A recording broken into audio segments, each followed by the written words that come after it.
Ai, nyambi. Esto es de negara con turu. Bukan.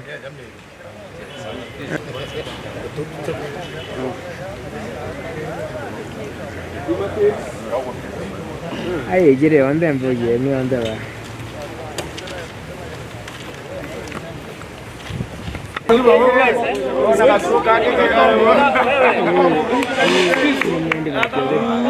Ndio.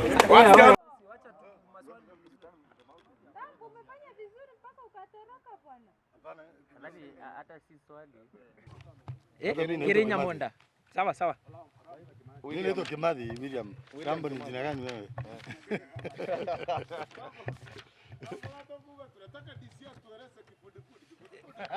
Ale.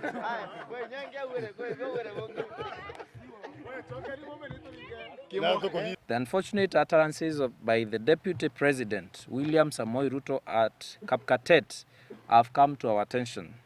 The remarks were a scathing, unwarranted, irresponsible, and uninformed attack against the Director of Criminal Investigations, Mr. George Kinoti. Among other things, the Deputy President Ruto used abusive language, which is unbecoming of a leader occupying the second highest office in the country. The DCI George Kinoti has been exercising his mandate as required by the Constitution of Kenya and other written laws of our nation. Mr. Kinoti has managed to demystify the office of the Director of Criminal Investigations and has brought access to the office closer to the people. He has kept the public informed at all times, and his actions have always been beyond reproach. In addition, DCI boss George Kinoti has received recognition and acclamation from various international investigative and law enforcement bodies. He has revamped the Directorate of Criminal Investigations, including most recently acquiring a forensic lab, which is one of a kind in Africa. Kinoti has restored the faith of Kenyans in our investigative authorities. It is therefore ironical for Ruto, who absconded his duties 4 years ago, to claim that Kinoti has failed in any way. Yes. Kenyans have a lot of questions on what the connection between Mr. Ruto and the Venezuelan suspect is. It is not normal for a person without vested interest to react as bitterly as Ruto did.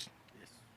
We commend DCI boss George Kinoti for defeating a suspected evil scheme to interfere with our elections. This is further evidence to how competent and hardworking the DCI is. Frustrations caused by impeding laws in an election should not be a reason for leaders to descend to the mud of using insulting and abusive language. DP Ruto should remember that Kenyans are watching and listening. With this in mind, we demand that 1. DP Ruto withdraws his unfortunate and abusive remarks directed towards the DCI boss George Kinoti immediately. Yes. I repeat, we demand that DP Ruto withdraws his unfortunate and abusive remarks directed towards the DCI boss George Kinoti. And Kenyans should know, alimuita fala, akamuita mujinga. So he has to withdraw those remarks. We further demand that he apologize publicly, not only to Kinoti for insulting him, but also to all Kenyans for using juvenile and uncouth language that is unbecoming of a national leader like him. Yes. So we leaders, we young leaders, we youth, Meru Youth Council, we are here to ask pertinent question. The first question is, why has Chebukati not responded to the letter that was written by the DCI 36 hours later?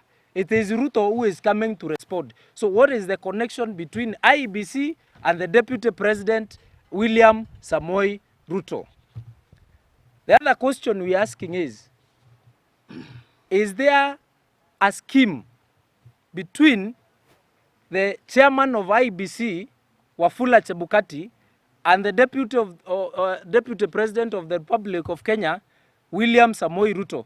Because any time a question is asked by a Kenyan, a question is asked by a politician, a question is asked by another body, whenever a question is asked, the person who comes gun blazing is none other than William Samoei Ruto. So what is his connection with the Iebc? I think we should tell William Samoei Ruto to stop interfering with independent institutions. Independent institutions like the DCI, that is an independent institution. He should stop interfering with independent institutions like Iebc, because Iebc has a mandate to deliver a fair, credible elections. So if he continues to meander around, then we will think that there is a connection between him and the Iebc. So he should further stop his accusations. He should further stop accusing the DCI boss. DCI ni kazi anafanya yake ile amepewa kikatiba. Ruto aende aombe kura, awachane na kijana yetu. Tunapenda kijana yetu sisi kama Wameru, na huyo ndio kiongozi tunaamini. Tunaamini viongozi wetu wa Meru. Kwa hivyo awache, akikuja Meru anatusi Kinoti, akikuja Meru anatusi mtu anaitwa Kireito Murungi, akikuja Meru anatusi Martha Koome, akikuja Meru anatusi Munya.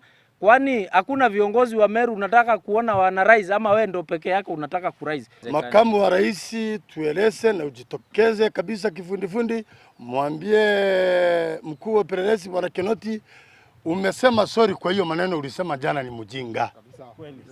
Manake kupata mwisi hadharani si kusema uite mtu mjinga. Kama kuna kitu ilikuwa imechezwa hapo katikati, niliona hata kwa media ati Meru ndio wataiba kura, anga Meru imefanya, anga Meru itakuwa vile imeandikwa na Kinoti. Lakini sasa umejibu wewe ndio Chebukati, ama wewe ndio chairman wa Iebc, ama wewe ndio nani? Ofisi yako basi kikushinda mwanangu, basi wachana Kinoti afanye kazi yake. What problem does Ruto have with the Meru leaders? That's our question we want to ask, and want to know exactly from not even his associates, Ruto himself, what's the problem he has with the Meru leaders. And if you have a problem with the Meru leaders, in general, you have a problem with the Meru residents, or rather the community in general. We'll not stop asking these questions. We defend our leaders to our last drop of blood when we feel they are unfairly attacked.